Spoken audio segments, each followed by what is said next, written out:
Well then, I guess today is the day we're weaning off the binky, and it's going to be cold turkey.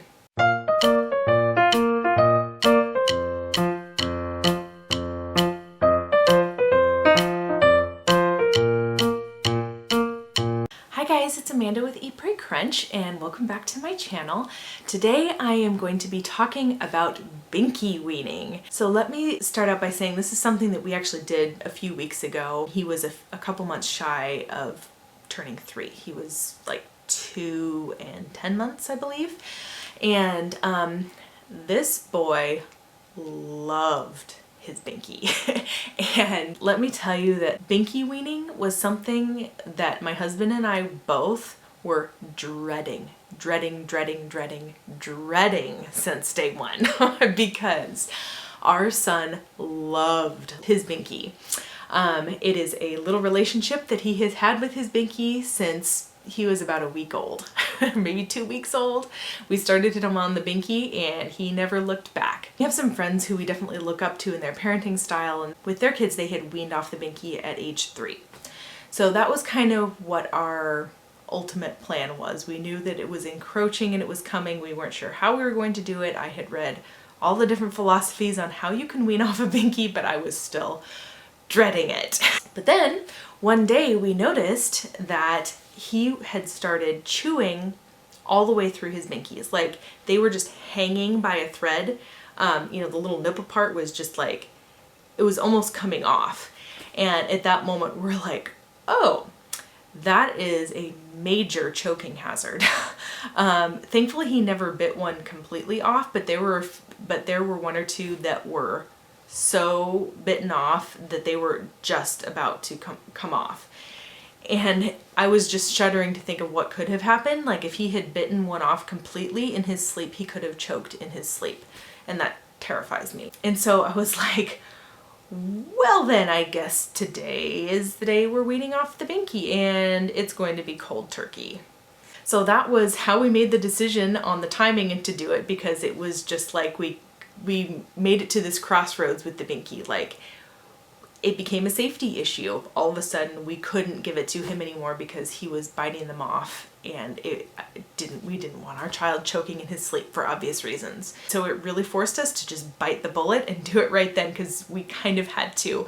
And we kind of had to do it cold turkey because we couldn't really just like slowly wean off the binky because he would bite them off and choke. So we asked for advice from our friends who had gone through this before, and you know, I have heard of some interesting techniques. That one in particular that I really wish that I had started earlier with Alex, because I think that it might have worked. And the technique is to like puncture a hole into it so that it loses its squishiness, and then you like cut a little bit of the tip off, and then a little bit more and a little bit more. You like cut a little bit of the binky off each day until it's completely cut off and all there is just a little plastic piece.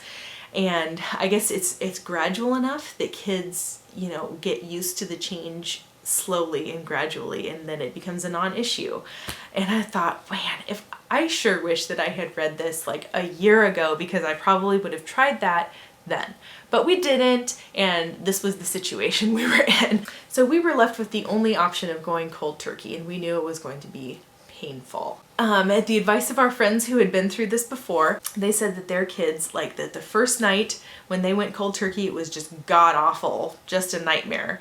And that each night it got a little bit easier until after about a week they had like forgotten about it and it was no issue. So I was like, okay, so I guess we're in for a week of torture here. So that first night, just as our friends had predicted, was god-awful. It was god-awful.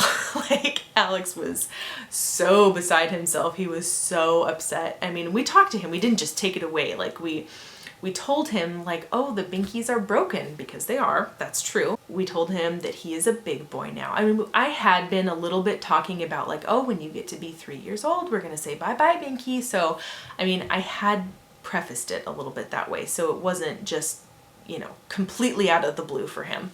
But we talked about that, oh, the binkies are broken now, that the binkies are going bye-bye, the binky fairy is taking them away. And he was not happy about that at all. So we did everything that we could. We knew that it's a very emotional transition for him. We did everything we could to help ease him and comfort him in other ways, as many other ways as we could. We snuggled with him a lot more in bed than we normally do, like stayed with him in his room a lot longer, read him more books. We let him sleep with he's really obsessed with Mickey Mouse right now, and he has this Mickey doll. And so we let him have Mickey with him. We gave him his little, he has this little frog light projector thing that shines light stars onto the ceiling. We let him have that because he really likes that when the power goes out. We tried everything, you know, that we're okay with doing a little bit of crying it out, and that's what we had to do with him. There really just was no choice. So put him in his room, and he screamed bloody murder, and we kept going in periodically. I think we were going in like every half an hour or so with him, and then like every hour, because yes, this was hours. We were talking about hours of screaming. Oh, not fun. We put him to bed at his normal time, which is like around 8 o'clock. And I think that he screamed basically until about 1 in the morning. And then he woke up again in the middle of the night, upset that he didn't have his binky, and he screamed a little bit more then, I think. So it was definitely painful. And we were going into him to comfort him, you know. And he was just getting so tired, you know, really into the late hours, that once we snuggled him, he would fall asleep. But then when we left, he would wake up, where's the binky, where's the binky? And then he would finally just crash. So none of us got any sleep, barely at all that night. It was just god awful, and that was why we were dreading it, because we knew that exact thing would happen.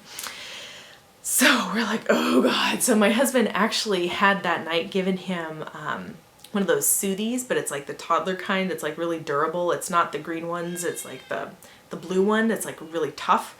And we had one of those, and we offered it to him as like a transitional binky just for that night.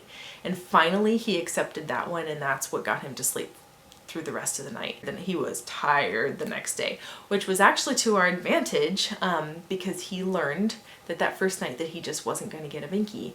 And the next night we didn't give him the soothie, we just gave him nothing. And he cried about it the second night for about a half an hour during our bedtime routine. But once we got him in bed, he stopped crying. And then he went to sleep. I mean, he was so exhausted from the night before that he was out like that, and he slept all night long, didn't wake up once, didn't ask about it. The night after that, he talked about it. He said, yeah, the binkies went bye-bye, and there were no tears. So by night 3, he was completely weaned off of it, and I was like, what? Wait, what? That was way easier than we thought it was going to be. That first night was about as god-awful as we thought it was going to be, but then after that, I could not believe how easy it was. Like, and now he's weaned off the binky. I wish I had done this sooner. But at the same time, I feel like this was the right time for him. He was so attached to his binky, and we didn't want to take that away from him while he was still a baby. And then by the time that he got to be a toddler, I was pregnant, and then he had a new baby sister, and we wanted him to have that comfort while we were going through all those major life transitions. And, you know, now that she had been with us for almost a year, and we were all adjusted and in our routine and everything, and he was fine, I really think that actually it was meant to be at that time, because, you know, there was nothing major going on, and it just obviously became a safety issue. So all of those things just came together at the right time, and it worked out. And I am so glad that we are done with the binky, because even every once in a while he would wake up in the night and couldn't find it. He would lose it down in his sheets or something, and, you know, we'd be getting up just to find his binky, and we were both getting over it, but we were also dreading it at the same time. So anyway, if you guys are working on weaning your kids off the binky, I hope that hopefully it's not as bad as you think it's going to be, because it sure wasn't for us. I just feel like with a lot of these things that I dread in parenting, they end up not being as big a thing as I think they're going to be in my head. I hope that that's an encouragement to you. If you are working on the binky weaning process, you can do this. I know it's so hard, especially when you have a kid who loves their binky like my son did. If you found this video helpful, don't forget to give it a thumbs up and subscribe if you haven't already. And be sure to check out my Facebook page as well. And we will see you in the next video. Thanks for watching, guys. Bye.